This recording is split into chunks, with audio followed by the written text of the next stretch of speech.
Wounded by bandits, the prince collapsed into the arms of a young woman, and that encounter changed. Before we begin this beautiful period romance story, tell me in the comments where you're listening from. I love knowing where you're joining me from. Mist lay along the road like cloth unrolled for a procession that never came. The air held the cold breath of the mountain. Inés Duarte walked with her basket curled against her hip, the glass of a stoppered jar clinking softly against a tin of balm. She had been called to a cottage at the edge of the village to ease a child's cough. She had left a bundle of dried thyme with the mother and taught her the way to boil it without bitterness. Now her steps turned homeward, and the world narrowed to the crunch of frost and the lamp she had borrowed to light each footfall. The night did not frighten her. She knew the road, the hedges, the stoop-backed wall that meant the path to the apothecary's gate was near. Yet there was a sound she did not know. Not a cry, not a laugh. Something like the last drop from a jug, then silence, then the soft, wrong movement of something yielding where it should resist. She stopped. The lamp showed the ditch as a deeper shade of dark. She lifted it, and its glow slid along wet grass, damp earth, and a shape. A man lay where the road dipped. He was on his side, his coat pressed to the ground as if he meant to listen to the roots. His breath made a small plume. His hair was dark against the pale smear of cheek. For a blink, she thought he might be asleep, a traveller who misjudged his strength and the pull of cold. Then her gaze caught the small steady seep of red along his shoulder and the edge of his sleeve. She set the basket down, kneeling. Her skirts drank the damp. She said softly, so as not to wake everything around them, "Sir, can you hear me?" His eyelids fluttered but did not open. His mouth formed a word that did not rise to sound. His hand twitched once, then stayed. No more time for questions. She pressed her palm to his neck and found a pulse, thin but loyal. Relief moved through her. The wound was not gushing. It was a cut or a tear, not a torrent. Injury could come from many things in the dark. Falling, a snag on broken wood, a rush of bodies in a road made narrow by fog. She did not need the cause to know her duty. Her father's barn lay just beyond the shop. There, with hay and oil and water, she could work. Here, under the open sky, her hands were more clumsy than clever. She leaned close and lifted his arm over her shoulder. He was taller than she and heavier, but his weight did not fight her. It yielded, as if trusting her to choose the way. She hooked her hand under his belt, braced her feet, and rose. They moved together, one step at a time, the lamp in her free hand, describing small circles on the air. The mist seemed to press close, as if to help keep warmth near his skin. She spoke to him in little fragments to keep herself steady. "We have a place," she said, "not far. You will lie down in a clean room. There is heat. You must not sleep yet." At the gate, she set the basket on the ledge, lifted the latch and shouldered it open with a soft grunt. The yard was quiet.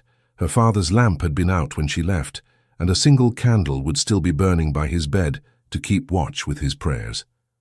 The barn door stood as it always did, held by a loop of rope that yielded to a twist. She pushed through, and the smell of straw and old wood held her like familiar hands. She made a bed on the work table with a folded cloak and a stack of rough linens. She eased him onto it. He let out a thin sound, and his eyes opened. They were clear, even in the fog of weakness. They took in the lamp, the rafters. Her face bent over his and did not flinch. "Please," he said. His voice belonged to a man who had spent more hours listening than shouting. He tried to sit.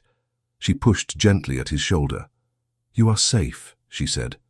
Small words, firm voice. "Save your strength for breathing. I will see to your shoulder." He watched her as she lit a second lamp and set water by the brazier. He watched her fingers pour and measure and lay out cloths. His gaze had the weight of courtesy in it, even now, as if he was a guest at a table and meant to be grateful for whatever was set before him. When a chill shiver passed through him, he hid it like a bad habit. She warmed the balm between her fingers until it shone. "Had there been a fall?" she asked, as she helped him out of his coat, cautious not to tug anything that might cling. "Did you strike a post, a branch?" He opened and closed his mouth, as if choosing a simpler word from many. "The road was crowded," he said. "There was confusion. I am sorry for the trouble." "Hush," she said. "There is no trouble in simple care. You will speak if it eases you. If it tires you, you will leave it. He nodded. He held to the edge of the table to keep from floating away. He had the hands of a man who had written more than he had lifted, nails trimmed, knuckles smooth. As she folded the coat back, the lining pulled oddly. A seam had caught at the edge where the cloth was worn. She tucked that observation away. The wound lay along his shoulder. It was not deep, but it had opened with movement and wets the cloth again and again. She breathed once to steady, to make her hands remember what they had done many times. She washed away the thin smear of blood. Not a dramatic spill, just the steady insistence of a body that wished to find its balance again. She laid arnica along the bruised skin where the blow had struck, wherever the blow had come from. He did not ask what she was using. He kept his gaze on a knot in the beam, as if to give her privacy while she worked. "You speak like a man from the city," she said, unable to keep curiosity from threading into care. "Coimbra, perhaps. Or farther. The way you make room around a word." There was the ghost of a smile. "I have been taught to tread lightly in conversation," he said. "It keeps tempers cool and dinners long." "Dinners long," she said, and shook her head as she reached for the needle and the clean thread. The talk of courts and tables made the barn feel even smaller. "Sit very still. I must close what should not be open. If you faint, do it quietly. My father wakes at the slightest lie and no noise at all. Then I shall speak the truth," he said. "It will hurt less." She looked up at him then, surprised into a laugh that did them both good. He sat straighter. She bent closer. Her breath counted the stitches. Her hand pressed a clean cloth where needful. He did not flinch. He made a soft sound once, swallowed it, and returned his gaze to the beam. He spoke now and then in the pauses between pain. He asked what plants she preferred for different aches, and she named them, and his eyes warmed as if he truly cared. He told her there was a chapel on the path beyond the wall that had a kindness to it, and she agreed it did. Not all stone was cold, after all. When the last stitch lay in place and she smoothed the salve, her fingers brushed the inside of his sleeve to bring it back around his arm. The cloth caught. There was a slight weight where no seam should hold one. She tugged gently, thinking of a bit of straw or a button. Something small came loose and fell against the table with a small tapping sound. The lamp flame made it a star for a heartbeat. She froze. Breath pooled in her throat. It was a ring. Heavy. Plain, save for a crest carved into its face. She knew that crest, not from finery, but from the seals on letters that had come to the magistrate's office, from a notice once posted in the square on a day of great news, from a stamped wax that had hung from the ribbon of a charter her father kept framed above the ledger. She had never touched it. Now it lay within reach, as if the barn were a room in a palace, and she a lady who could take such things up. His eyes had closed. Weariness had taken him down the last small step. She moved with caution, as if the air itself might be listening. She covered the ring with the edge of her apron and slipped it into her pocket, where scissors and a thimble usually kept company. Her heart beat against it, as if to test its metal. She was not a thief. She reasoned this to herself with care. A ring like that was a key. In the wrong hand, it opened wrong doors. In the right hand, it affirmed a truth. For now, the right hand was the one that would keep him breathing. She bound his shoulder and wrapped his arm across his chest to keep him from too much movement. She tucked a folded cloth at his neck to draw off any damp and set a warm brick near his feet. She poured a tisane and cooled it with a breath, then held it to his lips. His eyes opened. He drank because she asked him to. He looked at her in a way that might have been gratitude or dignity worn thin or both. She smiled without showing her teeth, a way that did not make promises too large for a small room. "What may I call you, sir, so I do not shout the wrong name should you drift too far away?" she asked. "Call me Rui," he said, after the smallest pause. "Rui is an easy name to carry." "And you are?" "Inez," she said. "It means she who is chaste in stories, though I am only a girl who counts jars and stitches and remembers names when it matters." "Names matter most when they are spoken softly," he said. He sank a little into the folded cloak as if it knew him. "Your hands are sure. You must have done this many times." "Many times and never like this," she said, then wished to take the words back for fear they were too grand. She stood and moved as if she had something precise to fetch. It gave both of them a breath. The barn door fit poorly. It had a habit of letting in the least of the wind. Tonight, It seemed to breathe. She went to it and pushed the latch into its notch more firmly. Her father's sleeping room was behind a wall of the shop, not the barn. She would not wake him unless there was no other answer. He had taught her this. He had not kept skills from her, and she would use them now. From beyond the wall came the softest roll of voices. The village did not sleep entirely. Men rose early to see to animals and to ready wagons for merchants. There had been talk at the bakehouse that officials might pass through seeking news of people of consequence traveling the post road. Some sort of official matter had sent attention along the valley like a flock of birds crossing from field to field. All that made the air feel thinner now, as if it might crack if she breathed too hard. "You will take broth if I can warm it without too much sound," she said. He nodded. His gaze slid to the apron pocket as if sensing the weight there or the space it left. "Rest," she said. "We will speak of names when your color is better. For now, you are a soul with a body that needs mending. That is all we require to be in the same room." He closed his eyes again, not in dismissal but in trust. She set the brick closer. She went to the back shelf, took a small pot, and poured the broth she had left cooling. She set it on the brazier where the coals glowed like a handful of old cherries. She kept her movements compact and ordinary, as if normality could be made like a salve and spread thin over a night that was not ordinary at all. She listened. The voices in the lane rose and fell, not angry, not loud. The sound of shoes instead of boots.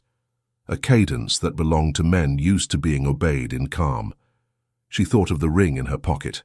She thought of the way Rui had spoken about confusion rather than force.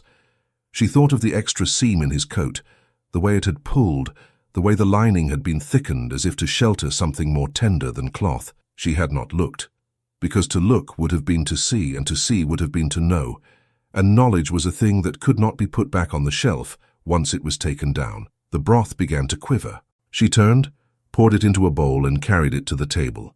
He took 3 sips and set it aside with thanks. His lashes were long, as children's often are, but there was nothing childish in his face. It was a face made for being listened to. That made her wary and willing at the same time. She busied herself with the basket, sorted the little jars, put the tin back where it belonged. There was comfort in the order of it. He said, "You are not afraid." She looked at him, puzzled. "I am careful. That is a cousin to fear. But fear wastes time, and time is all I have on my side when blood wishes to leave its proper place." He looked at the rafters, then back at her. "My compliments," he said, solemn as if at a dinner, however thin the table, "to your father, for teaching you in a way that does him credit, and to you for taking what was given and making it useful." She nodded, because praise that named the true shape of a thing did not need sweetening. She adjusted the lamp so the light did not fall directly into his eyes. She checked the bandage again.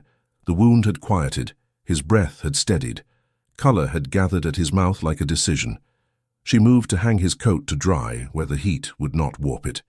The odd seam drew her attention again. Between one breath and the next, she took the small scissors from her pocket and nipped the place where the thread had been pulled by some rough tug. The lining lifted a finger width. She did not reach in. She ran her fingers along the edge. There was a sound like paper rubbing against paper. She set the coat down as if it had grown warm. The ring in her pocket pressed against her thigh. She put the scissors away. Later, when he slept more deeply, when she could ask without making him choose between danger and trust.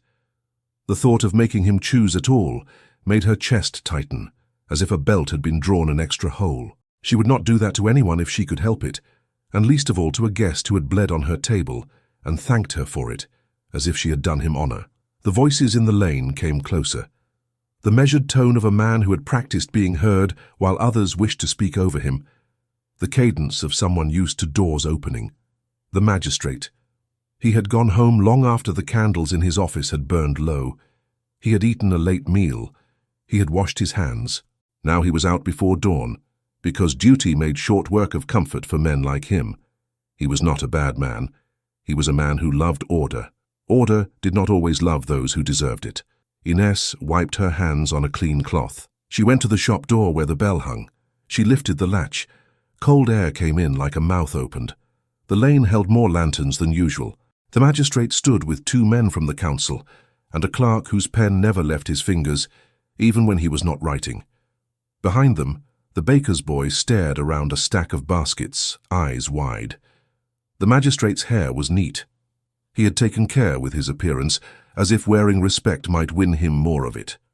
"Senor Magistrate," she said, dipping a small curtsy she hoped would satisfy the shape of the morning. "How early you are. Is there need?" He inclined his head, as if to show that need did not stand on ceremony. "Good morning, Miss Duarte. We are checking upon a matter of some delicacy. Travelers have been delayed. The road was crowded, I am told. Confusion sometimes leads to accidents. We are asking each household to confirm that there are no strangers in distress. It is for the safety of all." She knew that what he said was half truth, and half the kind of blanket that covers more than it warms. She lifted her chin the slightest degree. "We did have a caller at the cottage of João Cardoso, a child with a cough. He is known to you, of course. I left only just now and returned to find my father asleep and the yard peaceful." He peered over her shoulder into the dim of the shop. "I should like to see the rooms," he said. "A matter of routine. We would not wish anyone to suffer for lack of attention. You are known for your careful work. We will not disturb your father if he sleeps." She held her breath for a count of 3. Then she smiled with the slight lift of one corner of the mouth that her mother had taught her used to disarm the curious without angering them. "Of course, Senor Magistrate. We keep no secrets from those who keep our laws." He stepped across the threshold, mindful of the bell, which chimed once as if to mark a new hour. The clerk followed, the pen already poised to set words on paper, as if words could make a morning solid. The councilman came behind, more interested in the warmth of the room than in duty. She led them through the shop with its neat rows of jars, each labelled in her father's hand. She opened the door to her father's small room so they could see his sleeping shape, the candle steady in its cup. The magistrate nodded, satisfied, perhaps even a little relieved, to find normal life in a night he had not expected to spend at doors. "And the barn," he said lightly, as if it were an afterthought. "You use it for storage, do you not?" "We do," she said. "There is hay, tools, the sort of clutter a working place accumulates. I tell my father it makes for poor habit, but he is true to old ways." He smiled, the way men smile when reminded of their fathers. He gestured. "If you would be so good." She felt the ring in her pocket again, how it made her waist feel as if a hand pressed there. She could not let him walk into a room where a man lay mending who had given a name that might not be the name the magistrate expected. She did not wish to lie. She did not wish to have the truth to hand and not offer it. And yet she thought of Rui's face when courage found its place there. She thought of how paper can be made to say many things when too few eyes guard it. She lifted her head. The truth she could tell was this: there was someone in her care. He was safe. He was not to be paraded. He was a person before he was a problem. "There is a guest," she said. "A cousin. He stopped here to warm himself. He took a fall on the road in the dark. He is resting. I would not show him in his present state to anyone. A man deserves to wake with his dignity. You may come back at sunrise. He will be sitting then, and better able to nod to your good offices." The magistrate's brows rose, not in anger, but at the proximity to a boundary he had not been the one to draw. "A cousin," he said, tasting the word as if it might have a hidden pit. "From where?" "From Coimbra," she said, because the name had already been set on their lips by talk of the university and of officials, and because Coimbra was far enough to be important and near enough to be plausible. He considered. He looked at the pen in the clerk's hand, as if to ask whether ink and paper had an opinion. The clerk shrugged a little, because ink is bold when set to vellum, but timid when asked to lead the way in a barn. The magistrate nodded. "We will return," he said. "But you understand, Miss Duarte, that harbouring persons unknown, even cousins, during unsettled hours may bring questions. Questions beg answers. Answers sometimes carry weight. It is a heavy thing to promise in the dark." "I will stand under what I promise in the light," she said, "and my father with me." He inclined his head again, a mark of respect to both old man and young woman. He turned to go. The councilman stepped aside to let him pass. The clerk wrote something without looking. The pen scratched like a dry leaf. The bell chimed once more as the door closed behind them. She leaned against the counter, felt her spine, counted her bones, the way she did when she was very young and afraid of storms. She turned back through the shop, past the door that led to the yard, past the barrels where rainwater sat patient, She pushed open the barn door, its rope loop catching at her sleeve, as if to hold her for a breath. Rui had not moved. The bandage held. His chest rose and fell.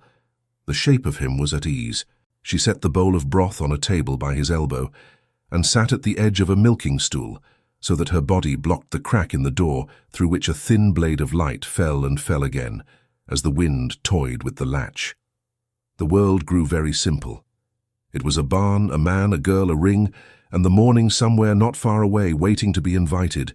She could almost hear her mother's voice, dry and dear, reminding her that the simplest things are hardest to keep clear. She rose and checked the latch again, pressed it down until the wood accepted it with a soft click that was less a sound than a decision. Outside, the hush broke and reformed, a wave that did not decide whether to crest or fall. In the lane, a command found its tone. The lamps moved together. The apothecary door loomed larger than it was, every board a witness, every hinge a judge. Inez smoothed her apron, felt the shape of the ring, and lifted her chin not too high but high enough to teach her throat where courage lived. Knuckles struck the apothecary door, measured and insistent, and a magistrate's voice carried through the wood. "Surrender the stranger at once." The words hung between wood and air. Inez did not move at once. The sound carried like cold water seeping under a door, patient and certain. She rose from the milking stool and set her palm on the barn latch, not to open it but to feel how firm it held. Rui slept a thin sleep. His breath skimmed the border between waking and rest. The ring in her apron pocket made its small, steady weight known. She went through the yard, past the rain barrel, past the herbs tied in little sheaves to dry. The apothecary door had 2 bolts. She lifted the top one and left the lower set. A second knock came, and this time it held less ceremony. She answered before a third could teach the wood to bruise. "I hear you, Senor Magistrate," she said, steady. "A moment, if you please." The jar of lavender carded off its shelf in her hand, as if it wanted to be part of a normal morning. She set it down again. She opened the door enough to show respect without giving away the whole room. He stood with the clerk and a different pair of attendants from before. Their faces were new. Their mouths had learned to keep secrets with ease. The magistrate's gaze went to the floor, then to her face. His voice was polite. "Miss Duarte, we require the truth. We call for the stranger under your roof. It is not a request made lightly. These are not hours to test goodwill." Her mouth answered before her pulse could bargain for silence. "He is my cousin," she said, choosing the word already set in their last exchange. "He came from Coimbra and misstepped on the road. He is under care. You will not find him fit to be displayed to anyone. I will not be the one to drag him into the cold. If you must see him, you will do it when light respects a face, not before." The clerk's pen scratched a question mark she could almost hear. The magistrate held up a palm. He weighed options like coins. Then he nodded once, as if awarding her a point in a game he had not agreed to play. "Your cousin," he repeated. "Name him." "Rui," she said. "Rui Duarte." She let the surname be a shield, though it warmed her cheeks to use it so. He considered the shape of it. The clerk wrote the name with neat strokes and waited for more. The magistrate asked, "How long will he be in need?" "Until he wakes without wincing when he breathes," she said. "Until he can hold broth and walk without a hand under his elbow. Until his dignity is safe." He stared at her in a way that said he saw a child and a woman at once. He accepted that both could be true. He glanced at the attendants. They looked at their hands and adjusted their shawls. He sighed, not with defeat, but with duty remeasured. "Sunrise, then," he said. "We will return as the bells mark it. You will present him at the shop threshold. You will vouch for his good conduct." He gave her a fraction of a smile, an allowance wrapped in a warning. "If we find that your cousin is no such thing, the conversation grows heavier for everyone who bears your name." She did not flinch. "I understand the weight of names," she said. "I keep ours as I must." She lifted her chin a little. "And, Senor Magistrate, I have a request in return. When you speak of this visit, do it softly. Words carry more than feet do at this hour." He inclined his head, a courtesy offered because he could. He turned away. Lanterns drifted. The bell above the door gave a small apology as she closed it. She let out the breath she had saved. She went back through the shop and into the yard. The barn held the same scent, the same dim. Rui had not woken. She looked at the bandage and saw no new bloom. She placed her fingers along his wrist and felt steady rhythm. It steadied her in turn. She set to work. She cleaned the bowl and set water to warm. She folded the cloths she had used, not to hide them, but to order them. Then she went to his coat. Curiosity is a living thing. It will not be left in a corner with a scolding. She held the coat as she would a person. She found the odd seam again and traced it. She remembered that first faint sound of paper when she had tested it earlier. She took up the small scissors, slid a blade beneath a loose thread and nicked it free. The lining parted enough for a hand. She did not thrust fingers in. She laid the coat flat, breathed once, then twice, and eased a strip of paper into sight. It was not long. It was folded with care that had become habit. The edge of a seal clung to it. The wax split not by force that startled, but by handling that persisted. The imprint was faint. Enough remained to show the same crest in miniature as the ring in her pocket. Her hands should have shaken. They did not much. She unfolded the paper as if it might feel pain if hurried. Names lay there in even script. A flow of supplies, a list of approvals, little notations in margins that sounded like a voice clearing its throat before speaking in public. She read as if eavesdropping at a door. She saw dates.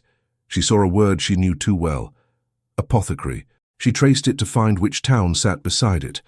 Her eyes met her own roof. She leaned back as if pushed. Her father's name was not written. His shop was. She recognized the way his purchases might have been counted to give shape to other men's plans. She closed the paper and held it to her breast for a moment, not to claim it or claim him, but to steady herself. She did not wish to understand more than she must. Understanding comes with a price. She placed the paper in the fold of her bodice where the cloth would guard it from falling.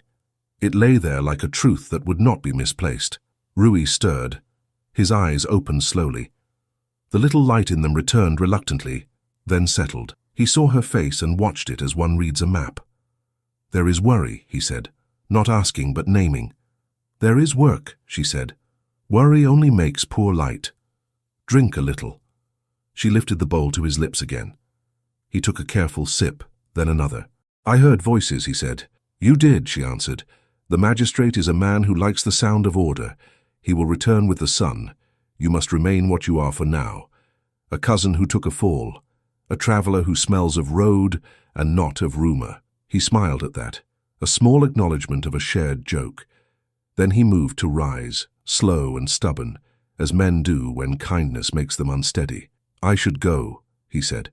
"I should leave before more kindness is demanded of you. It is not fair to weigh your name with mine." She put a hand to his shoulder. It was not pressure, it was sense. "You will go nowhere until your breath does not pull at your stitches," she said. "Pride is not a poultice. It cures nothing. If you wish to help me, give me an hour without worry." He looked toward the door, toward the place where voices had been. He set one foot to the ground. He tried to rise. The room shifted for him. His hand went to the table's edge. His face did not betray pain, but it admitted weariness. He stood for the length of one measured breath, as if to prove a point to no one in particular, and then his knees softened. He settled back with a care that looked like grace. "I yield to the wisdom of your house," he said with a rueful half-smile. "You see why dinners in my world are long. We must speak in circles until someone suggests soup. Soup is rarely wrong," she said, and allowed herself the littlest laugh. Then she sobered. "If you did leave and falter in the lane, who would find you? The baker's boy with a head full of stories. The magistrate whose pen loves numbers more than faces. No? Better to rest where your name is just a sound, not a banner." He tilted his head. "You speak as if you have seen names used as banners." "I have seen a man say a word in the square and watch shutters close," she replied. "I have seen another say a different word and watch them open. I learned that the word is not the power. It is the hand that holds it." She remembered the ring. She did not touch it. She did not need to feel it to know it was there. The barn door chose that moment to creak. It had a talent for ill-timed honesty. Beatrice slipped through, cheeks bright with the cold, a basket on her arm. She shut the door and leaned against it, as if it had tried to push her back into the lane. Her eyes flicked to the table, to the man on it, to Inez's face. Her breath came quick and quiet, the kind drawn in the middle of telling a secret. "Do not scold me," she said, before Inez could shape words. "I used the side path. I brought clean cloths. I took the others away in a bundle under baby shirts. If any asked, I said I was making a quilt." Inez's relief was a tide. She moved to Beatriz and pressed both hands to her friend's arms. "You are a saint, sent with a needle," she said. "And you are a wonder with a story." Beatriz gave a small grin that wobbled.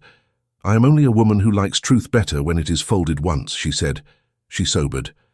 "They are talking at doors." The magistrate went to the miller's and to the barber. "He is polite. He is thorough. He asks for news of travellers. Someone said the coach at the pass did not arrive." She swallowed. "Someone else said there was confusion on the road. No one says more than that out loud. But the way hands move tells the rest." Inez glanced at Rui. His gaze had grown intent without hardening. He watched Beatriz as if learning lines in a play that mattered. "This is Rui," Inez said, choosing the name again because it had become a thread she did not want to drop. "He is a cousin. He is not well enough to be interesting to anyone but me." She met Beatriz's eyes and begged with a look for the kind of loyalty they could afford. Beatriz nodded with the speed of a needle going in and out. "Cousin," she said, and smiled at him with the respect one offers a stranger who will soon be a friend. "You look as if the bed is trying to teach you patience. Be taught. It will do you good." She set the basket down. "I will take the linens," she went on, "and stop at my aunt's to speak of the price of thread. Loudly, in front of anyone who cares to turn an ear." There was the faintest ring of laughter in Rui's eyes. "We are very grateful," he said. "I shall pay you in patience if nothing else. I have an abundance. You will pay me by getting well and by letting Inez sleep sometime this week," Beatriz said.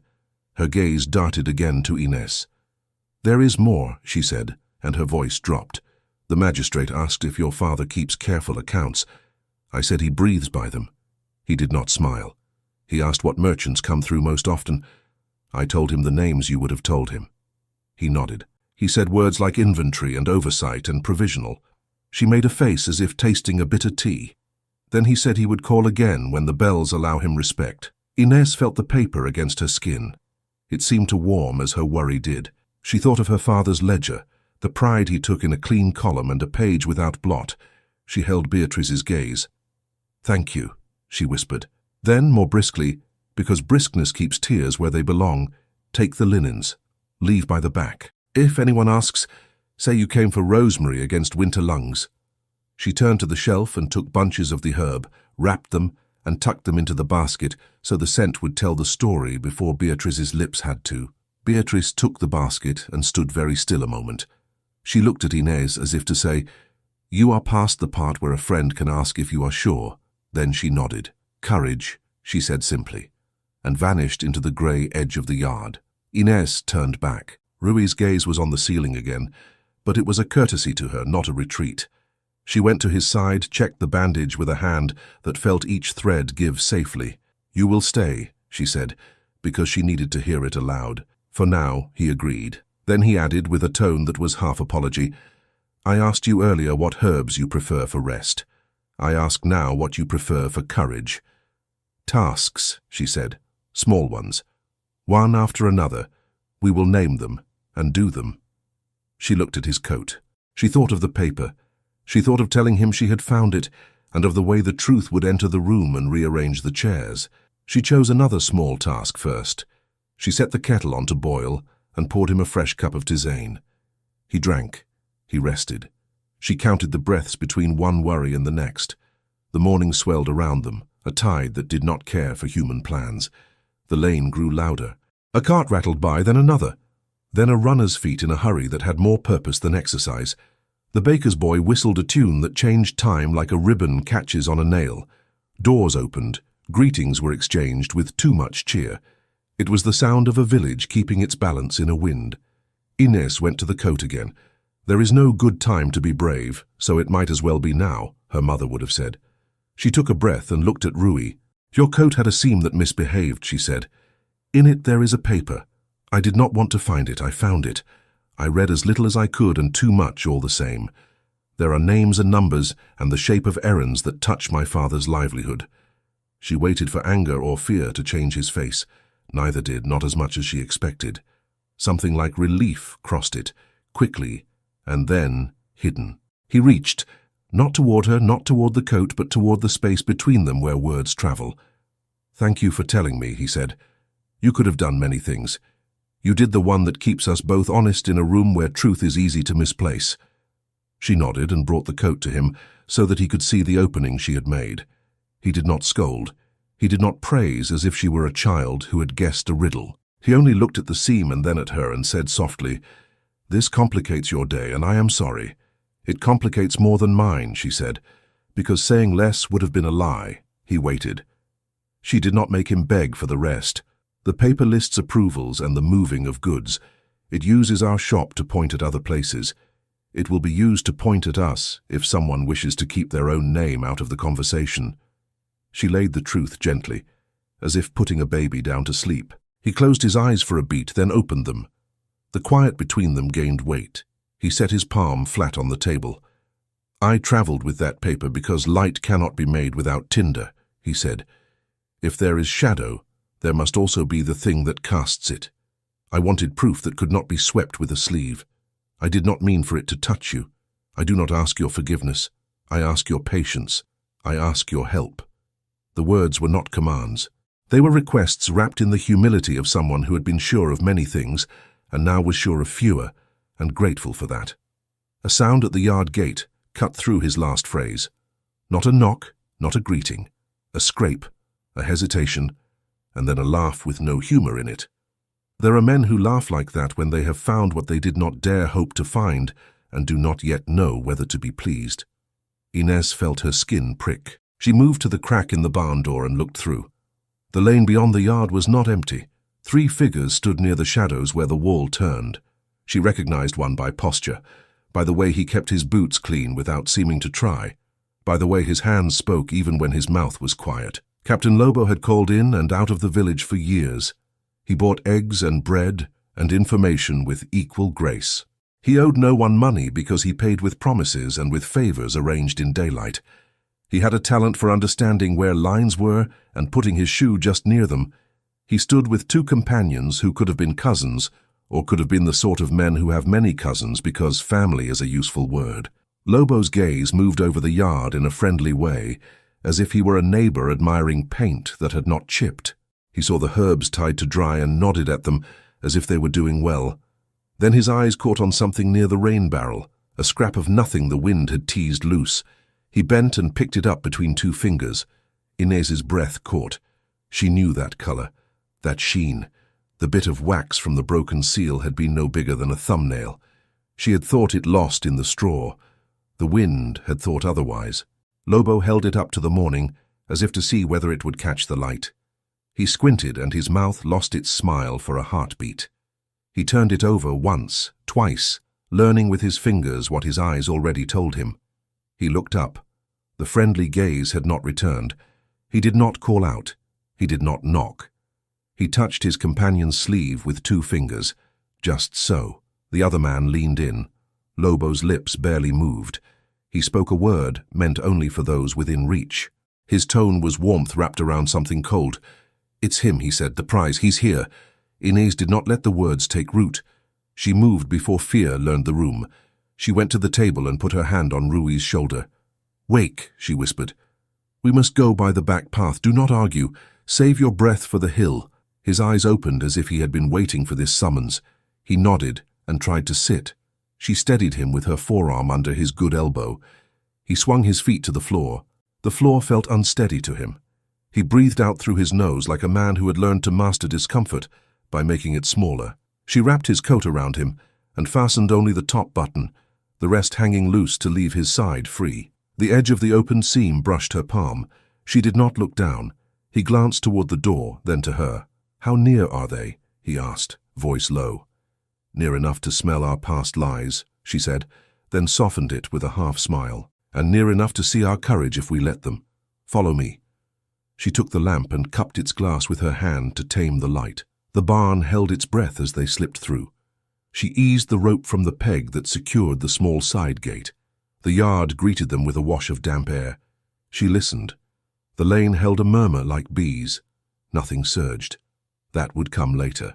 She led him along the back wall where mint grew stubborn in the cracks, then through the narrow gap where the stone had shifted years ago and never been corrected. The garden of the neighbor's workshop lay quiet. The apple tree held its limbs like an old aunt guarding a secret. Ines moved under its boughs into the field beyond, where frost crisped the ground. Rui kept pace. He did not complain. He stumbled once on a rut, and she caught him by the sleeve and pulled him forward with a strength that surprised them both.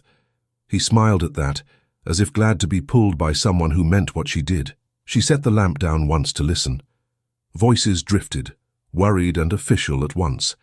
They were counting doors. Good. That meant the lane took up attention while the hillside forgot to look. The path at the hedge's far end rose between two low walls. The stones were dark and slick. The mist leaned over like a neighbor with advice. "Here," she said, and put his hand to the top stones to guide his steps. The chapel's bell tower would be a smudge against the pale when the mist lifted.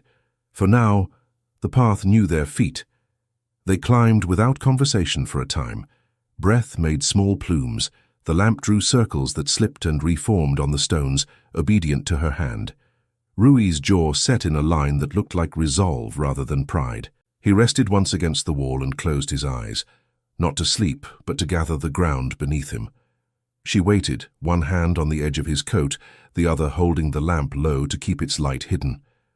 The smell of rosemary from her pocket rose when the lamp warmed her apron. It made the world feel like a kitchen instead of a hiding place. "You know this path," he said at last, quietly. "I know every path that leads to a place where quiet keeps people whole," she said. "It is my work. It is my pleasure." He nodded and let that settle. Then he added, as if speaking to himself, "Quiet is a luxury in rooms where power sits. I did not know I missed it until tonight. You will learn to keep it in your pocket like a handkerchief," she said. "Pull it out when you need it." He gave a small laugh that did not carry. The chapel appeared out of the grey like a thought one had been trying to catch. It was small. Its stones were not impressive. Its door stuck in damp weather. That meant it resisted fools and drafts with equal fairness. Ines set the lamp on the step, pressed her shoulder to the wood, and eased it open with a little groan that sounded like an old man waking and asking whether the day was necessary. She held it wide enough for Rui to pass. He ducked his head, a habit of respect learned in rooms where low doorways were rare. Inside, the air was cooler, not cruelly, but as if to keep one alert. The single window admitted a pale wash. A saint watched from the far wall with a patience that did not judge. Ines guided Rui to a pew and lowered him gently. He let out a breath like a promise.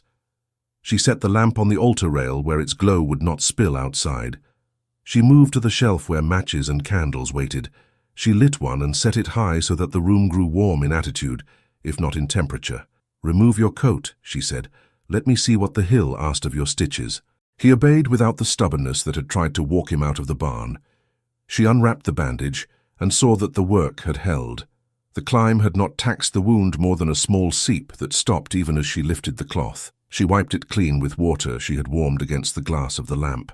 He shivered once and tried to still it. She told him not to be a hero. He smiled and let the shiver finish its business. "You stitched me in a barn," he said. "Now you tend me in a chapel. At this pace I shall be mended next in a palace. I prefer rooms where the floor is honest," she said. "Palaces are a tangle of rugs and manners. One can slip." He watched her hands. He let the quiet do its work between them. Then he said very gently, as if inviting her to refuse, "You found something in my coat." She did not pretend otherwise. I did. I would not have looked. The seam betrayed itself. The paper made itself known. It was not curiosity. It was obedience to what fell into my hands. "And what did it tell you?" "That men enjoy moving goods as much as they enjoy moving words," she said. "That some signatures travel faster than others. That my father's shop, which keeps honest accounts and modest stock, may be used as an innocent name on a list that means something less innocent to those who wish it so." She kept her voice flat so that panic could not use it as a ladder. His mouth hardened for a heartbeat, then eased. He did not argue that she had read too much or too little. "Your worry is warranted," he said. Your father's name must not be a bridge to other men's purposes. He looked at the ring on his finger and turned it once, then twice, as if thinking with his hands. She reached into her bodice and brought out the folded paper. She did not hand it to him yet. She held it between them like a candle one is about to pass. "This is tinder," she said, "not for burning, but for catching light. It will show faces. It will show how smoke has been made to drift where it suits certain windows. If we bring it to the wrong room, it will be called a misunderstanding, and we will be told to go home and be grateful we were corrected." He met her eyes. His had the clear look of someone who had argued with himself and lost to his relief. "Then we must find the right room," he said. "And the right moment," she added. "Timing is also a door." "You speak like someone born to my mother's council table," he said, amused and moved at once. "I speak like a woman who has watched many chiefs talk until the soup grows cold," she replied. Then she held out the paper. He took it with a care that matched hers.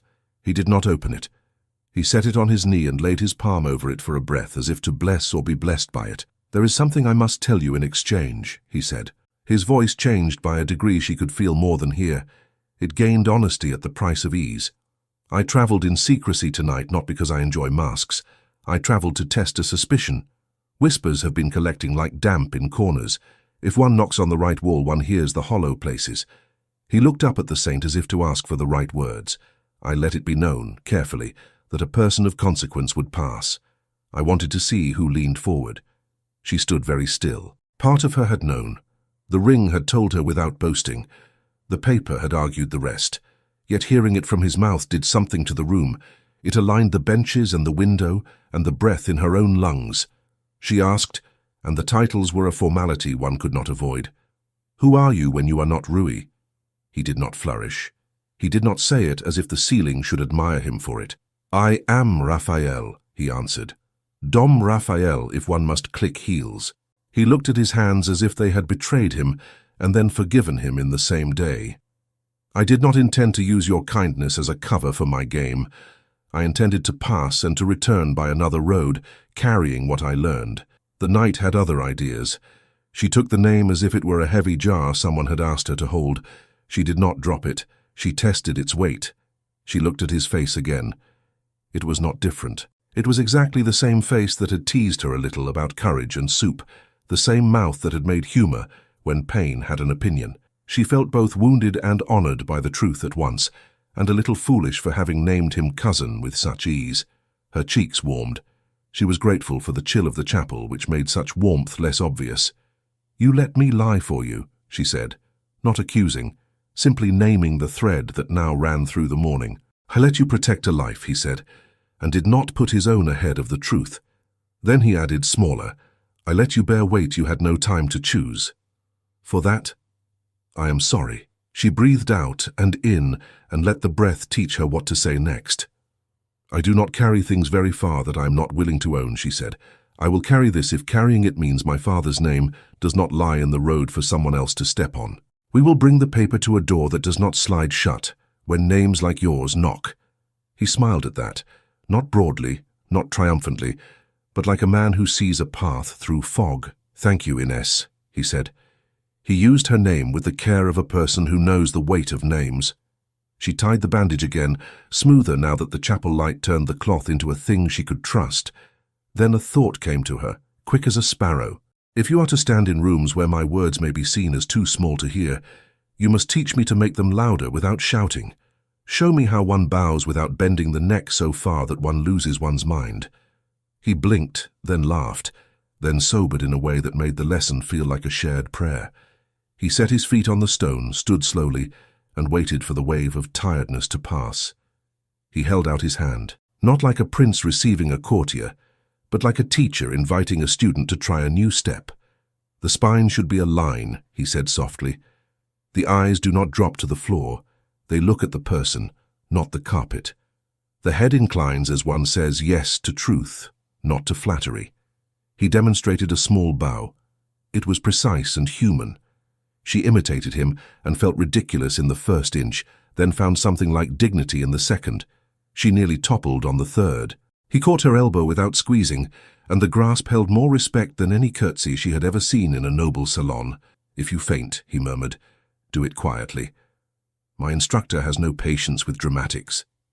She smiled. The chapel smiled with her, or so it felt. She tried again and kept her balance. He nodded. That nod felt like a blessing. They sat once more.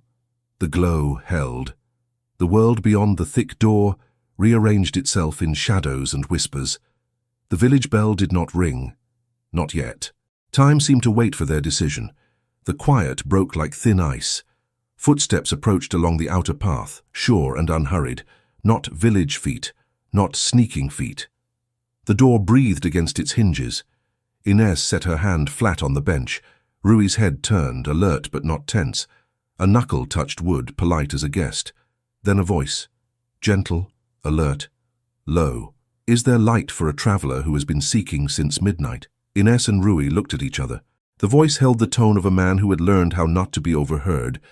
Inés rose and went to the door. "Who asks?" she said, not opening. "A friend whose oath is tied to a name I must not shout on a hillside," came the reply. He sounded like the kind of man who did not change his pace to prove anything, even when asked to hurry. She opened the door the breadth of a hand. The mist wrapped the threshold. A man stood there in a plain cloak with the dignity of someone who had walked far without complaint. His face was ordinary in the way that helps a man pass through crowds. His eyes were not. They had the watchfulness of a hawk and the patience of a shepherd. He bowed minimally to Inés, enough to ask for entry without assuming it. He looked past her to Rui, caught the sight that mattered, and let his shoulders drop half an inch, as if a weight had just found the floor. "Senor," he said simply, and the word held more layers than most people use in a month. Rui did not rise again. He did not have to. He lifted his hand, and the other man came forward and knelt, not out of ceremony, but because the height difference annoyed him. "You took your time," Rui said, dry and fond. The man smiled with his eyes. "The pass was a tangle," he said. "I found the coach where it stopped. The horses were unsettled. The men were shaken rather than hurt. They could not tell me a clear story, which is a story in itself." He glanced at Inés. He did not ask her to leave. He accepted her presence as central, not incidental. He said, "I am Maya. Sergeant, if we are counting. But please call me by my name. I have spent the night speaking mine to stone so that I would not forget it." Inés nodded to him and did not try a curtsy in case her knees had forgotten how to behave. "You found us," she said. He worked his jaw, thinking about how much truth to set on the table. "I followed the shape of sense," he said. "I asked which house has a light in its windows when others rest. I asked whose door does not close when pain knocks. Every finger turned to you." He looked at Rui again.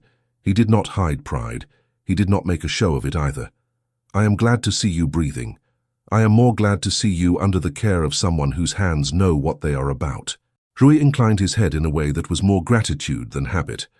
"We have a matter," he said, and placed his palm flat on the folded paper without naming it. "It touches names and ledgers. It will not wait until I can stand in a council chamber." Maya's gaze flicked to Inés's face, took its measure and returned without judgment. "Then we will make a room that is as good as a chamber," he answered.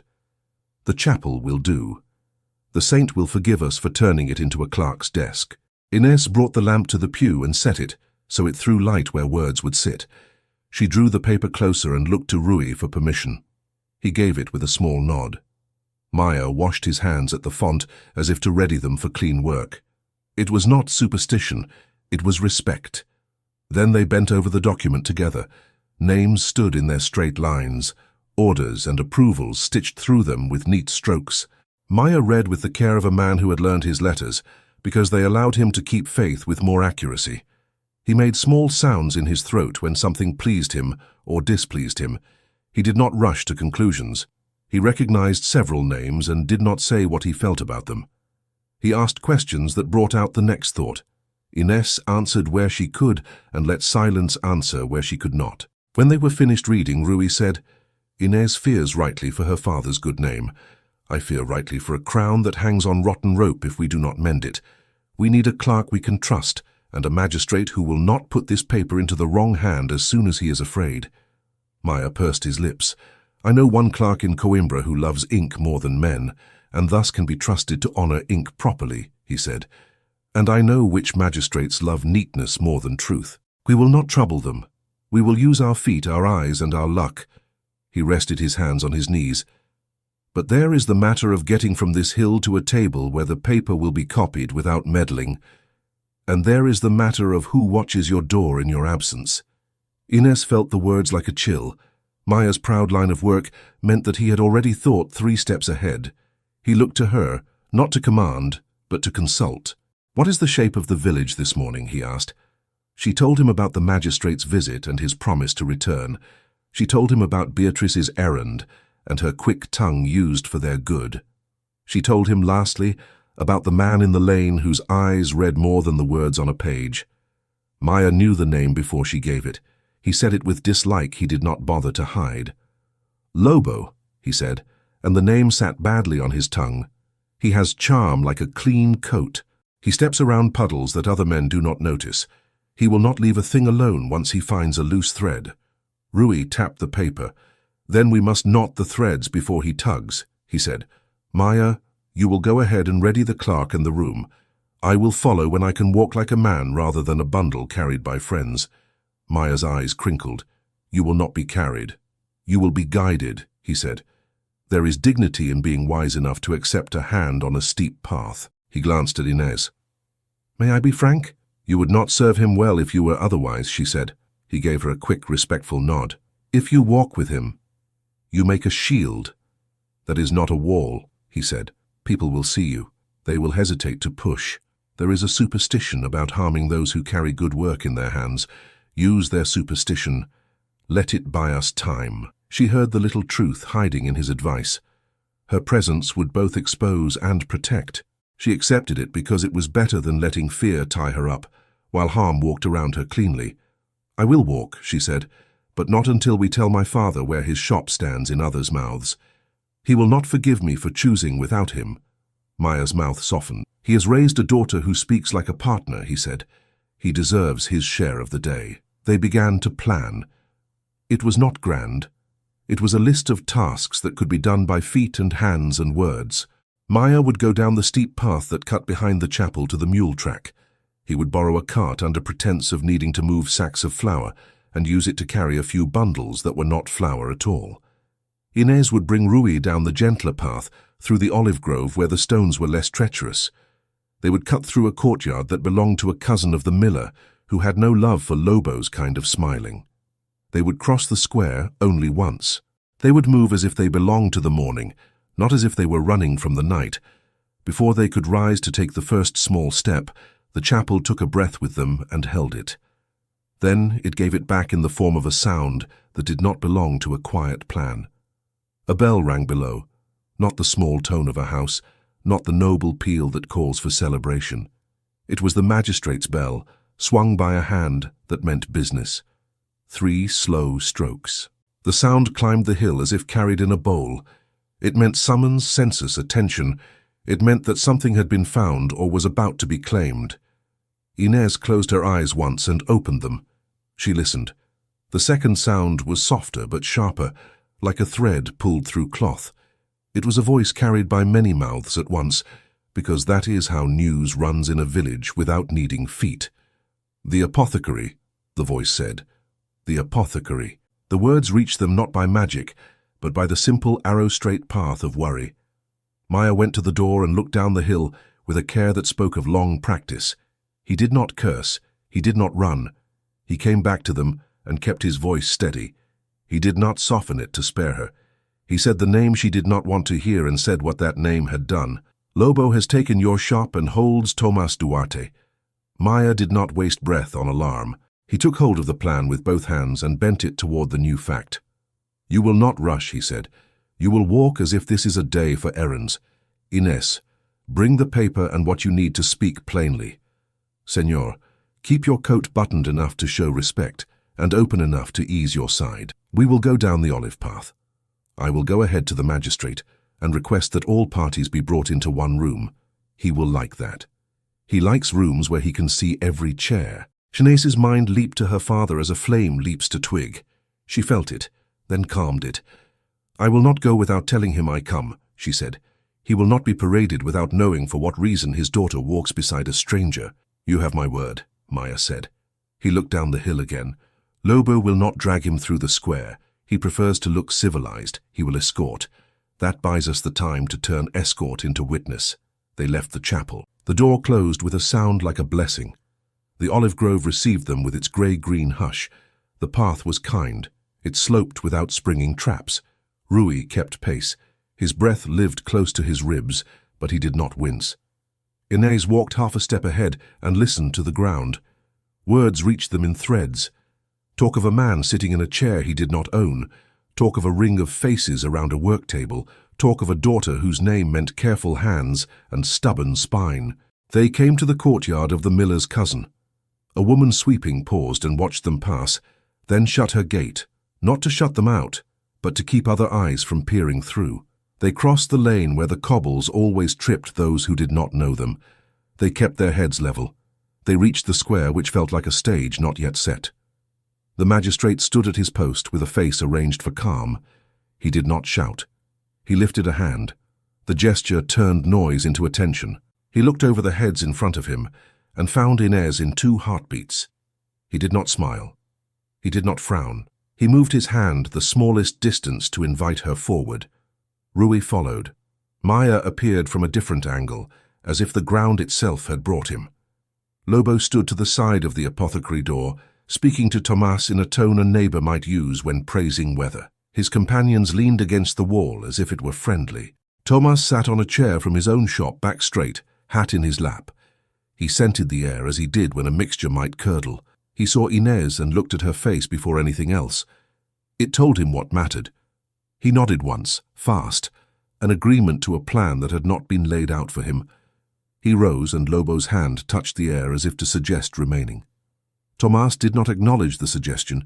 He crossed to the magistrate with his daughter coming from the other side, like the echo of his stride. "Senor Magistrate," Tomas said, respectful enough to keep the world neat. "I am ready to answer questions that belong to me. I am not ready to hold words that belong to someone else."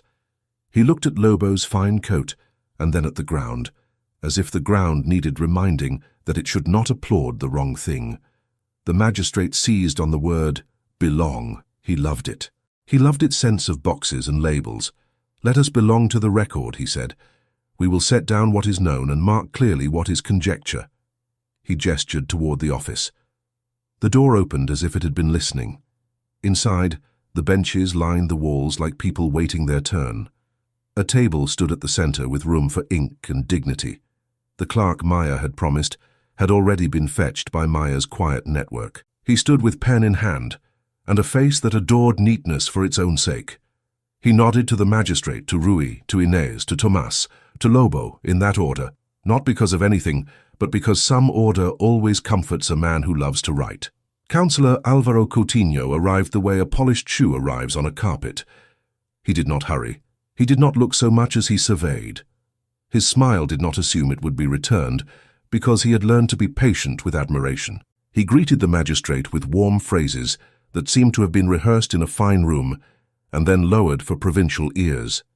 He praised the village for its cooperation. He regretted the disturbances of the night that had led to misunderstandings. His eyes rested lightly on Tomas, as if to bless a devoted man caught in the net of other people's carelessness. The magistrate made room for all. He loved how tables made room for all. "We will hear in order," he said, satisfied by his own prudence. First Miss Duarte, who found a traveller in distress. Then the traveller, who will identify himself as he sees fit. Then Master Tomas, whose shop has been mentioned. Then any man who has something to add that will not waste ink. No one objected. Ink won often in such rooms. Inez stepped to the table. Her father's breath stood beside her. Rui's calm sat behind her like a chair. She did not clear her throat. She spoke. "Last night I returned from a house at the edge of our village where a child coughed," she said. "I found a man by the ditch, cold and hurt and alone. I carried him to our barn because my shop was closer than a physician and faster than prayer. I stitched what had been opened by confusion. I gave him broth and a bed of linen. He spoke as one accustomed to the care of trained hands. He thanked me. No one interrupted. Even Lobo looked politely interested, because he wished to appear in step with any tune played. She went on, laying facts like tiles in a walkway. Our magistrate called before dawn, seeking persons unknown. I told him I had a cousin. That was not the truth. It was a delay. I do not love delays. I used one to give a man privacy to own his name. A murmur moved through the room and then knelt politely and waited. Later, she said, and now she took the folded paper from her bodice with the same care she had used to put it there. I found a seam misbehaving in the man's coat. It concealed a paper. I looked. I did not wish to. I did. It named goods and approvals and moved them across our land with a smooth hand. It did this in a way that might make my father's shop into a stepping stone for men who take long strides. She placed the paper on the table but left her fingers on it for the breath of a heartbeat longer, as if to say, "Do not hurry. It will go where it must." The clerk leaned in as if drawn by gravity. The magistrate gestured. "Copy it," he said. "Here," before anyone moves their mouth faster than the pen. The clerk began at once, the scratch of the nib a sound like rain in a drought. Coutinho waited as polite men wait, patient and a little amused.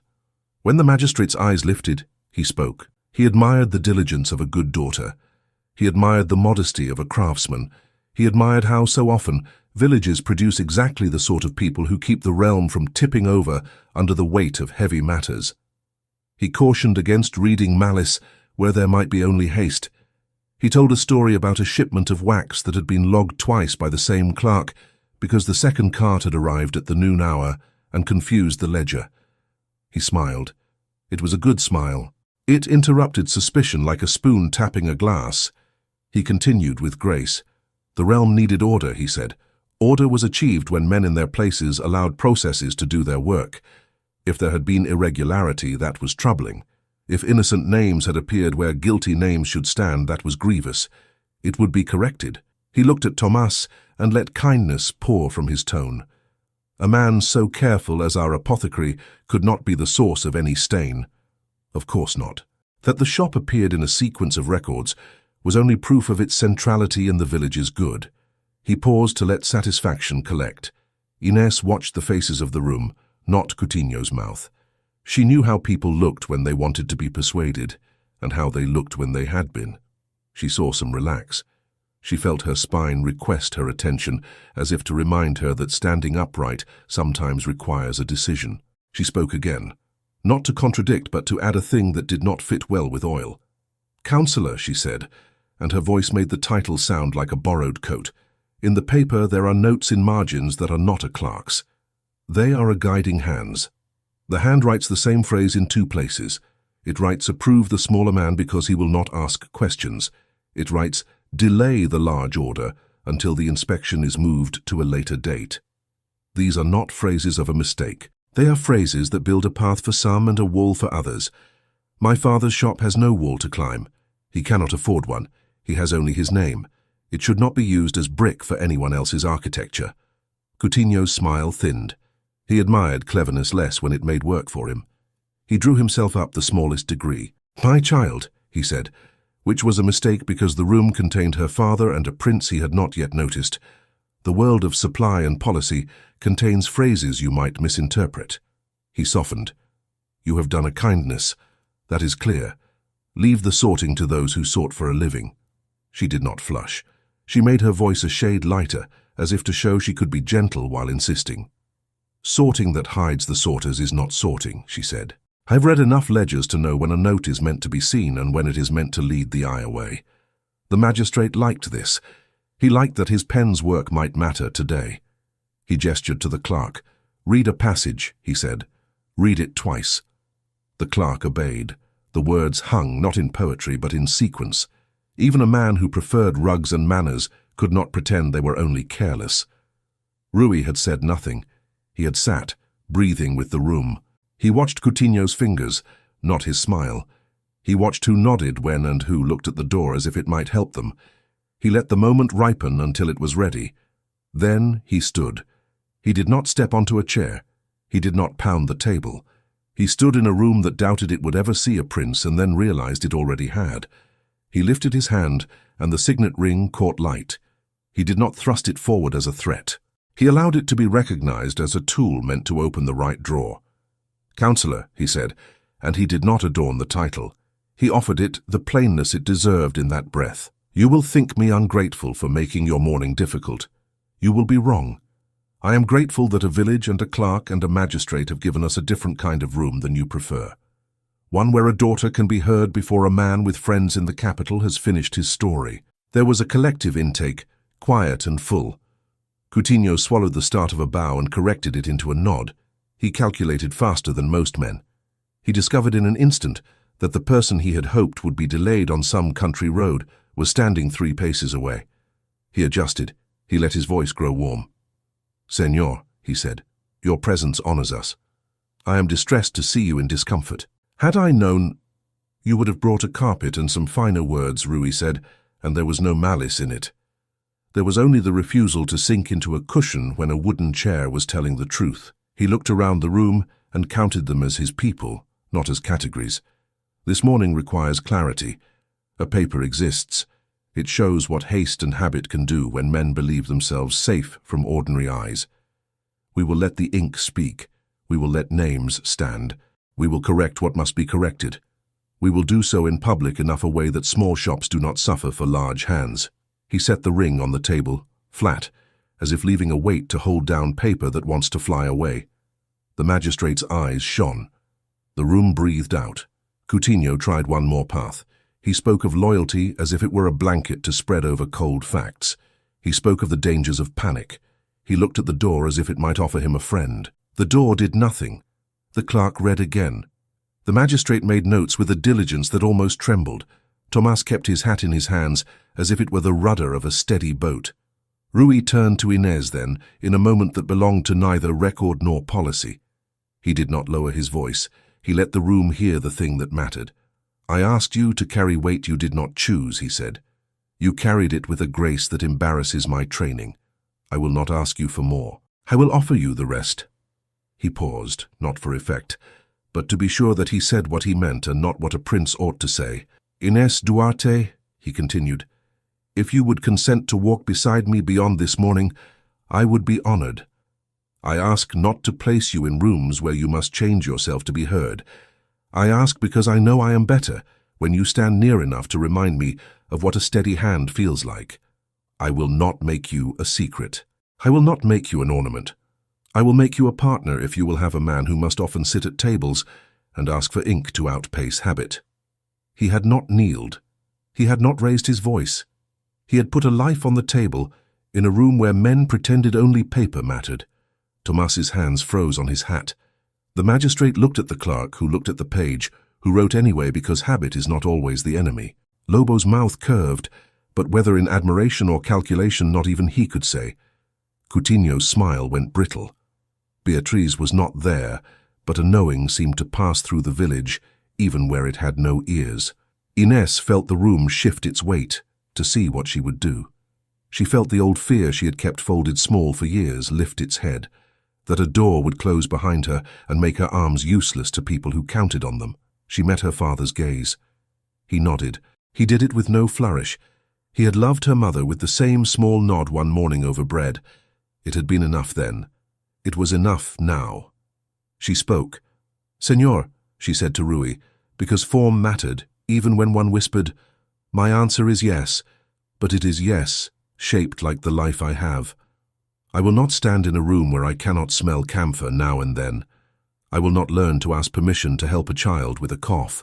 I will not trade my apron for a lace that catches on everything.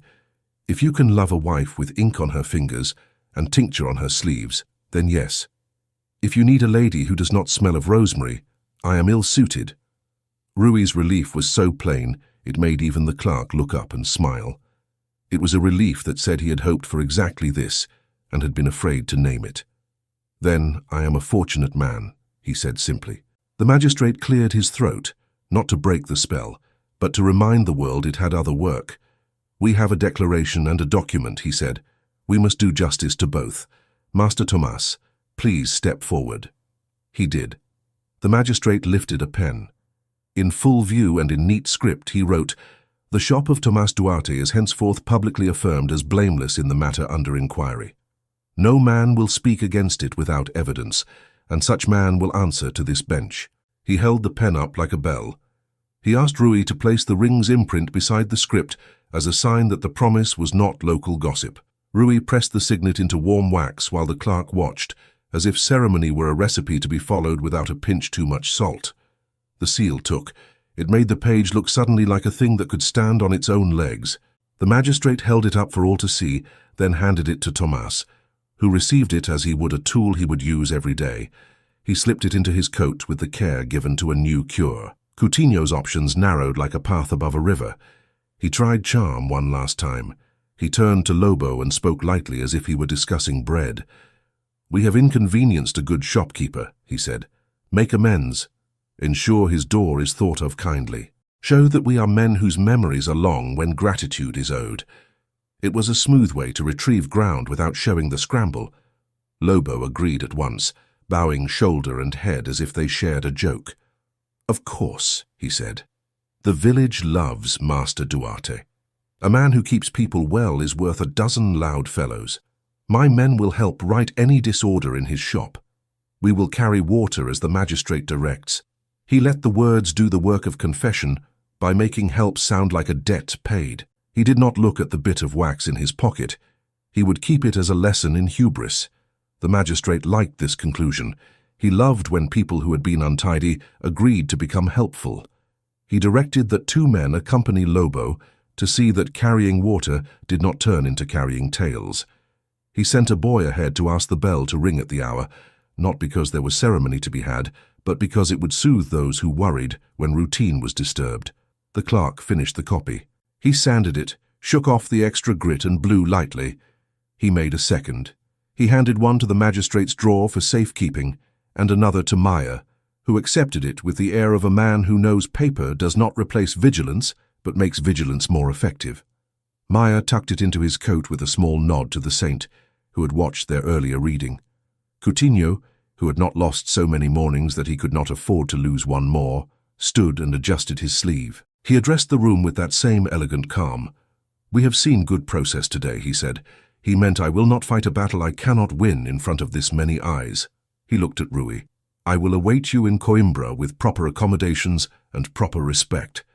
We will, I trust, arrive at conclusions that suit the dignity of all concerned." He bowed the exact amount required for a prince's patience, then took his leave. The room did not mourn him. People began to breathe as if their chests had been bound and were now freed. The magistrate spoke with practical satisfaction. "The morning has been busy," he said. "Let us return to our tasks with a clearer slate than we had when we began." He looked at Inez and Tomas. "If any tongue wags at your door today, send it to me. I will give it a pen to hold until it remembers its manners." Tomas went to his daughter. They did not embrace in a way that asked for attention.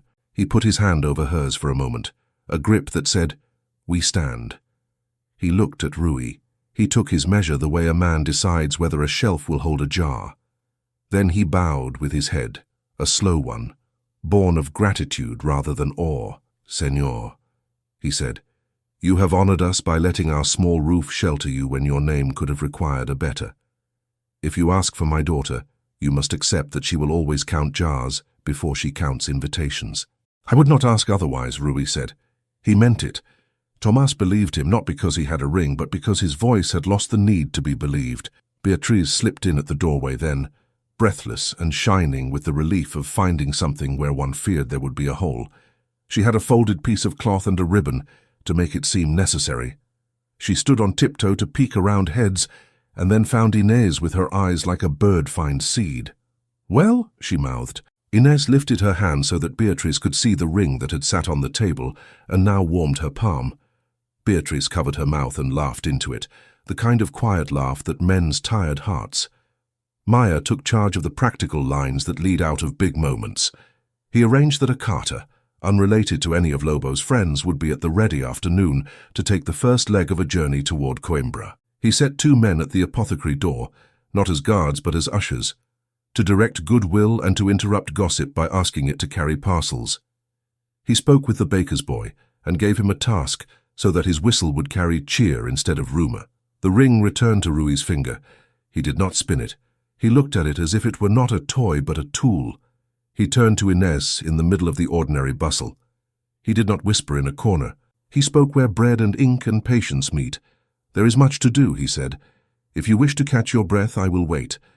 If you wish to walk with me to your door, I will be proud." She took his offered arm lightly, not clinging. "Pride is a poor walking stick," she said, "but I will walk. We will see the door unbarred. We will let the day know to behave." They went out together. The square was brighter, as if a cloud had decided to move. The bell marked the hour without drama. The people watched without staring. Lobo had already disappeared down a side street, with 2 sober citizens acting as his shadow, a small correction that felt like fresh air moving through a close room. The apothecary door stood open. The shop smelled of rosemary and honesty. Tomas stepped in first and set the sealed statement on the counter as if it belonged exactly there, between the mortar and the jar of licorice root. He straightened a ledger that had been disturbed and returned a stool to its place. He tied on his apron as if he were tying the morning to the day that would follow. Beatrice came behind and began to rearrange a display of soaps with the art of someone who knows beauty can persuade people to believe in order.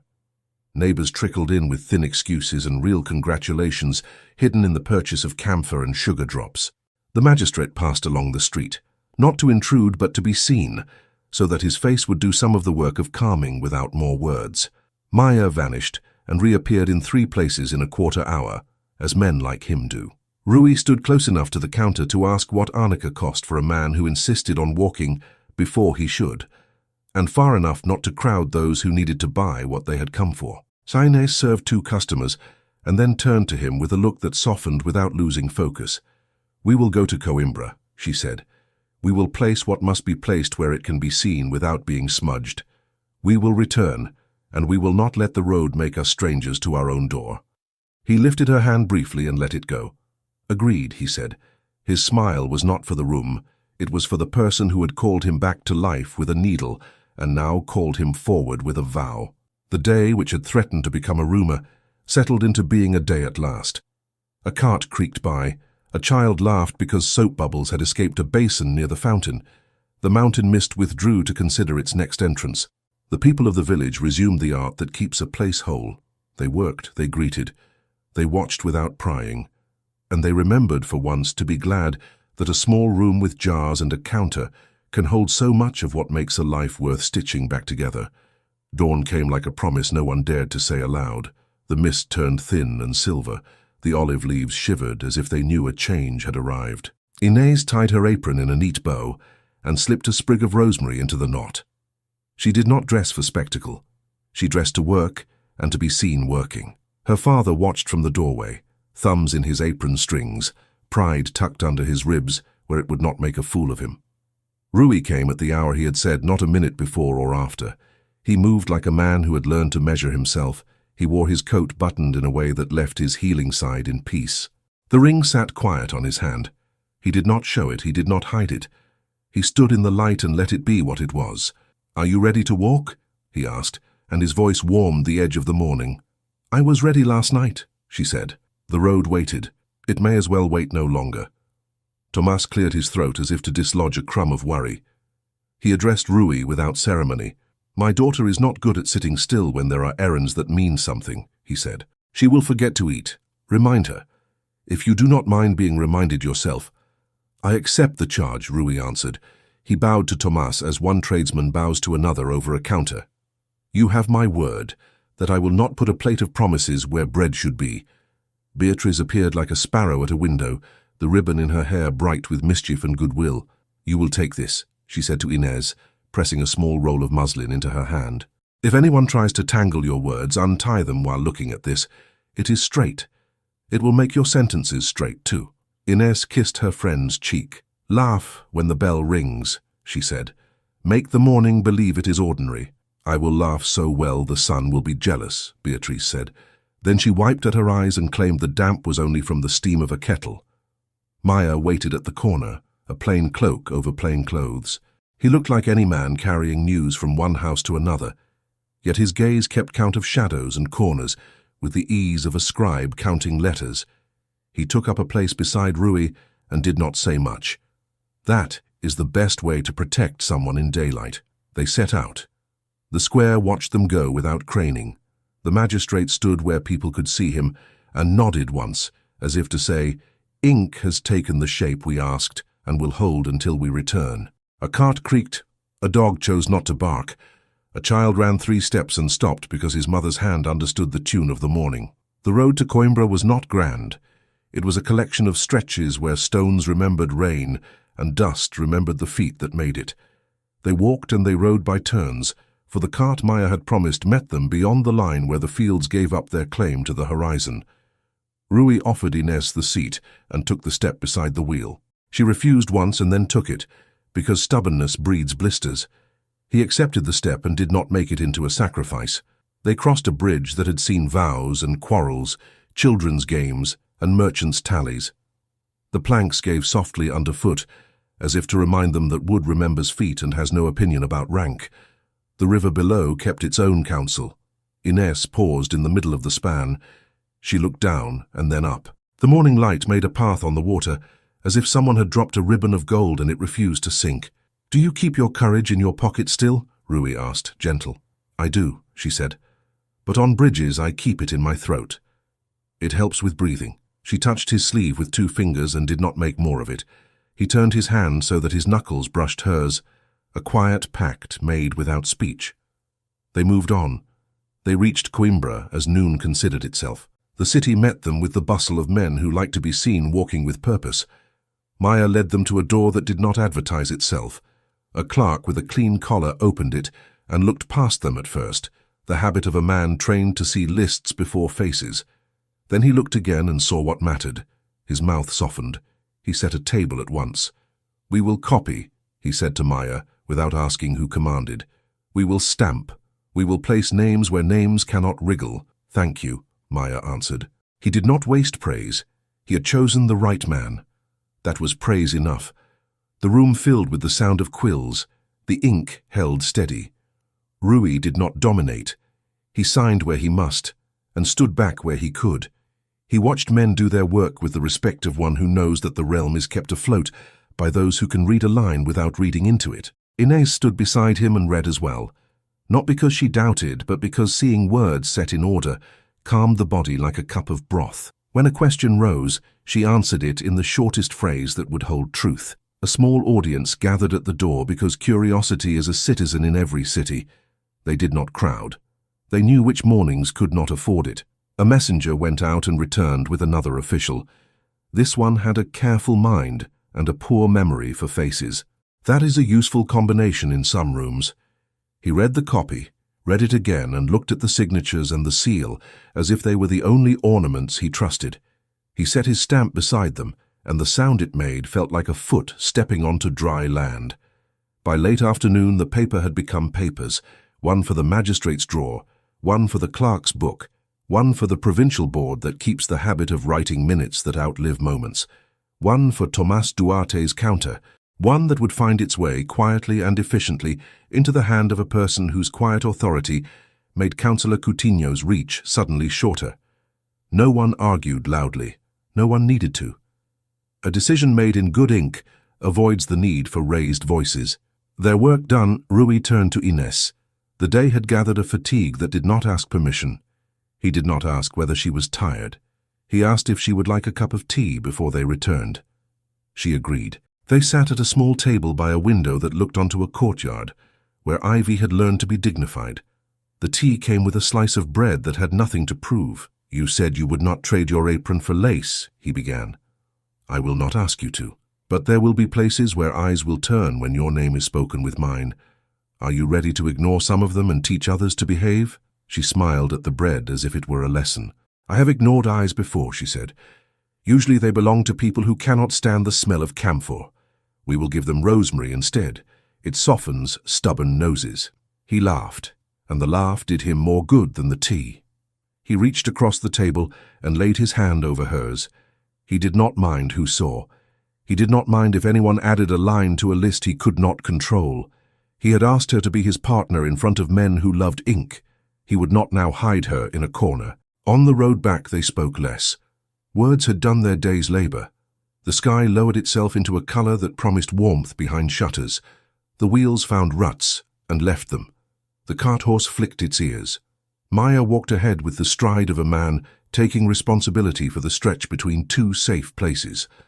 At the edge of the village, dusk lit lamps like small suns cupped in glass. Beatrice's laugh spilled into the lane before her steps appeared. She carried a basket of ribbons and needles and something wrapped in cotton that could only be the dress she had badgered into shape in an afternoon that should not have been asked to do so much. "Do not argue," she told Inez, thrusting the bundle into her hands. "You will wear it. It is not lace, it is honesty sewn from a bolt I hid because I hoped. Do not tell the others. They will expect me to be generous again, and I have a reputation to maintain." Inez hugged her hard. The bundle smelled faintly of soap and sun, even though neither had been in great supply. Beatrice pulled Tomas by the sleeve. "Come, father of the bride," she said, happy with the sound of the words. "Do not look at me that way. The magistrate is primed, the bell is one's breath from ringing, and the priest has found his book. If we wait, I shall be too excited to stand, and then I will blame the two of you in front of the whole village." Rohi stood very still and watched delight run through the square like a breeze that carries the promise of rain in summer. He looked at Inez as if asking whether this felt right. She nodded with a certainty that surprised her. It wasn't haste.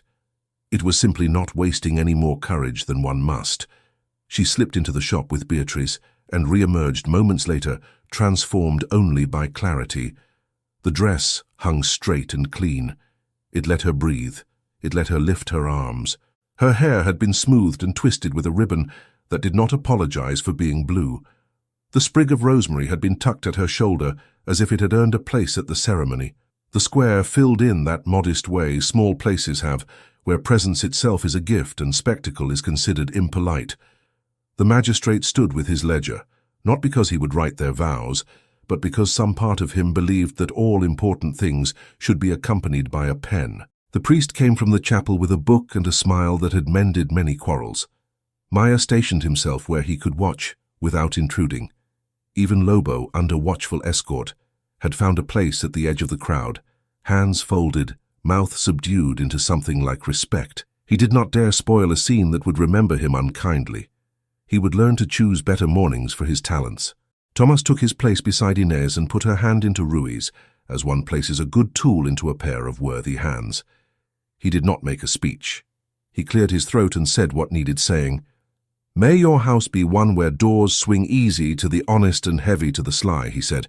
"May you never run out of clean cloth. May you always know when to boil water." The priest made the sign that calls attention to the right things. He spoke the words in the order that people find comforting. "Do you?" he asked, and each answered before the other because they had already spoken their promises in the hard part of the day. When the time came for rings, Rui lifted the signet from his hand. For a breath, the square smelled again of sealing wax and orders given far away. Then he held the ring not as power but as pledge. "This began as a key," he said quietly, letting the nearest hear and the farthest read his mouth. "It will end tonight as a circle, if you will." He held it to Inez as if offering a task instead of a treasure. "Make it ours." She did not hesitate. She slid the ring onto a ribbon that Beatrice had conjured from some miraculous pocket. She tied it about her wrist with a strong knot, and then reached for the simple band Tomas had kept in his coat since noon, because a father plans even when he pretends he does not. She placed it on Rui's hand with care. He returned the gesture, and in that exchange something invisible settled into place like a part of a loom finally aligned. The square seemed to feel it. Breath went out like a blessing. The priest closed his book and opened his hands. "I could speak at length," he said, and a ripple of amusement soothed nerves near and far. "I will not. You have spoken with deeds. Let your days speak the rest." He lifted his hand and brought it down softly, the gentlest kind of end and the best kind of beginning. The bell rang then, not in alarm but for joy. It took up the tune of the day and made the corners of the square join in. Children clapped because no one had told them not to. The baker's boy produced small buns that had somehow found their way into his basket in the last hour. The fountain asked to be admired and was. Beatrice cried openly and then laughed at herself and declared she would embroider that very moment if only anyone could teach her to stitch the sound of a bell. Rui took Inez's hands and drew her a little aside, not to hide but to step into a smaller circle within the larger one. He looked at her, as if cataloguing everything he hoped never to forget. The curve of her mouth when she made up her mind, the way her shoulders set as if ready to carry a weight and dance under it at the same time. He lowered his head, and she lifted hers, and they met in a kiss that was both new and inevitable. It was not a show. It was a promise sealed in the language that needs no witness, and yet thrived under the eyes that loved them. Their lips parted and laughter slipped between them, not because anything was funny, but because joy has a habit of making sound when it cannot bear to be still. He rested his forehead against hers for a breath. "Thank you," he said, "for everything I know about you and everything I do not know yet and get to learn." "You will learn that I count jars when anxious," she said, "and that I prefer to walk in the rain without a hood if the air smells right, and that I burn porridge when I read while stirring." "I can live with all that," he answered gravely. "I will fetch the rain and eat the porridge and watch you count jars until I know every label by heart." They turned together and let the square fold around them again. Hands reached out and touched their sleeves and their shoulders and did not pull. The congratulations were simple and clean. "May you never run out of rosemary," one woman said, squeezing Inez's fingers. "May the ink always dry true," said the clerk, who had found his way here because he couldn't bear to miss the sequel to a good document. Even the magistrate forgot to look for his pen for the space of a full minute. As evening buttered the edges of the roofs, lanterns appeared like stars someone had hung at human height. Music found itself in the clapping of hands and the tapping of soles. A violin emerged from a case and remembered how to be bright. Tomás danced with Beatriz once, badly and with dignity. Maya was pulled into a circle by two grandmothers who had known him since he walked under their tables. Lobo stood with his shoulders back and discovered that watching honest joy stung more than any scolding. He left before he learned whether that sting could be medicine. Inez and Rui danced, not the polished steps of a court that likes patterns, but the easy turning that comes of being glad to be in the same breath. He kept an arm near her waist without claiming it. She kept a hand near his shoulder without demanding it. Their eyes did most of the talking. "Thank you," his said. "I am here," hers returned. "Stay," both said, as if the night might try to steal either away. Later, when the music had softened into the rustle of people content to linger, they slipped away to the barn, where the first stitches had been laid. The lamplight made a circle as small and as generous as the one that had held them before. The table was clear now, the cloths folded, the brick replaced with a newer one because habits, once found useful, are hard to give up. "Here," he said, "because words are more honest when there is little to distract them." "Here," she agreed. He looked at the beam where he had counted knots to keep from gritting his teeth. He smiled at it as one smiles at an old teacher. Then he looked at her again. "I will fail sometimes," he said. "I will say a thing too smooth.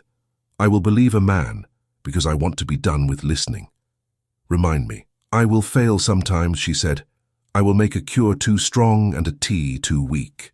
I will send you out into a rain that turns the road to paste because I love the smell of it too much. Remind me." "I will," he said, "with courtesy when I can and insistence when I must. And I will remind you with laughter first," she said, "and then with my hand on your sleeve, and then with a word that no one else has to hear." He held out his hand again, the same simple gesture he had offered at a chapel bench. She took it. They stood very close. The lamplight held them with the same old affection. The ring at her wrist warmed to the heat of their joined hands. The village made its soft hum around them. The square sighed like a room that had had good company and would clean itself in the morning. The river kept its opinion to itself. The mountain settled more fully into the dark. The world did not change its shape to suit them. They found a way to fit themselves to it without giving up what mattered. Before they blew out the lamp, Inez took a needle from its dish and threaded it. She tied a knot with confidence and put it by the ring on the table so that the last thing they saw before sleep was the pair of them side by side. A circle and a point. A promise and a tool. The next day would ask for both. They would give both freely and without fuss. In the morning, the shop door would open, and the first customer would be a man with a sore knee and a good story. The second would be a woman buying lavender, because the scent had become a way to say I was there, and I saw and I cheered when the bell rang. The magistrate would stop by to borrow a pinch of something not listed on any official inventory and return it twice over. The clerk would send word that ink holds fast. Maya would vanish into the places that need attention, and turn up with bread and news when least expected. Ines and Rui would argue amiably about whether porridge can burn if attended by two people in love. They would learn each other's ways the way careful people learn a craft, by doing, by watching, by correcting, by forgiving, by laughing, until the mistakes grew small enough to be kept in a jar and admired for how harmless they had become. When the lamp went out, the darkness was not a threat. It was only the other side of light. They had brought their own.